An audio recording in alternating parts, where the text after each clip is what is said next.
बहुत पुराने समय की बात है। पहाड़ों और खेतों से घिरा एक छोटा सा गांव था। वहां मिट्टी के घर, बैलगाड़ियां और मिट्टी की कच्ची सड़कें थीं। गांव में अमीर और गरीब सब रहते थे, मगर एक 30 वर्षीय युवक धीरन सबसे गरीब था। धीरन का घर टूटी छत वाला था, कपड़े फटे पुराने, और रोज का भोजन जुटाना ही उसके लिए सबसे बड़ा संघर्ष था। फिर भी वो मेहनती और ईमानदार था। धीरन दिन रात दूसरों की मदद करता। कोई कुएं से पानी निकालने में थक जाए तो धीरन हाथ बटा देता। कोई खेत जोतने में अकेला हो तो बिना कुछ मांगे वो बैल पकड़ लेता। गांव वाले अक्सर कहते, धीरन गरीब है मगर उसके दिल की दौलत सबसे बड़ी है। एक साल गांव में भीषण अकाल पड़ा। खेत सूख गए, तालाब खाली हो गए, अमीरों के घरों में भी अनाज कम होने लगा। गरीबों की हालत तो और भी बुरी थी। धीरन के घर में 3 दिन से चूल्हा नहीं जला था। माँ बीमार थी और खुद धीरन का शरीर कमजोर पड़ने लगा था। एक दिन गांव का सबसे अमीर जमींदार लक्ष्मण साहू धीरन के पास आया। उसने कहा, धीरन, मेरे पास अनाज है, अगर तू चाहे तो मैं तुझे दे सकता हूँ, मगर बदले में तुझे अपनी जमीन का छोटा टुकड़ा मुझे बेचना होगा। वो जमीन ही धीरन की एकमात्र धरोहर थी। उसी मिट्टी से उसे उम्मीद थी कि भविष्य में फिर फसल उगेगी।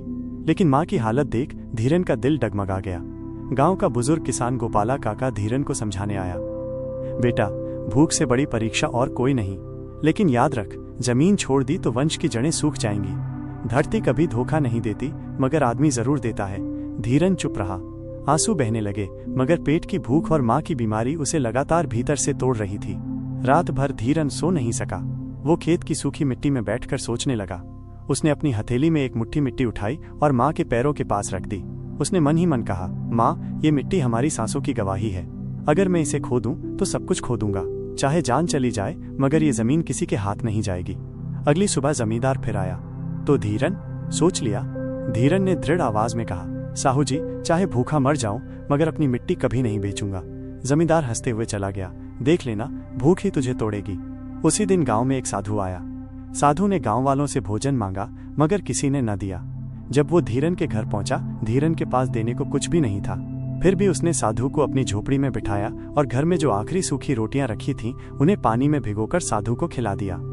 साधु मुस्कुराया और बोला, बेटा, तूने खुद भूखा रहकर भी मुझे खिलाया।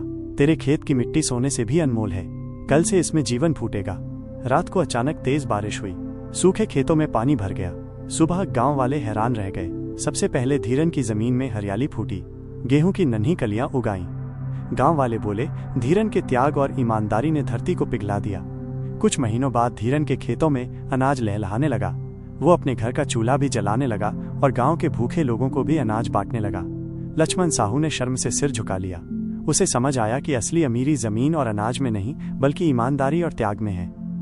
धीरन अक्सर अपने खेत में बैठकर वही एक मुट्ठी मिट्टी उठाता और माँ से कहता, देखो माँ, यही मिट्टी हमारी असली दौलत है। जो इसे बचाए रखेगा उसके जीवन में कभी भूख नहीं रहेगी। जीवन में भूख, गरीबी या लालच चाहे जितना बड़ा क्यों न हो, कभी अपनी जड़ धरती, ईमानदारी, मूल्यों को मत बेचो। वक्त चाहे कठिन हो, मगर धैर्य और त्याग से वही धरती तुम्हें फल देगी। सच्ची अमीरी कभी सोने चांदी में नहीं होती, बल्कि उस मिट्टी और मेहनत में होती है जो आने वाली पीढ़ियों को सहारा देती है।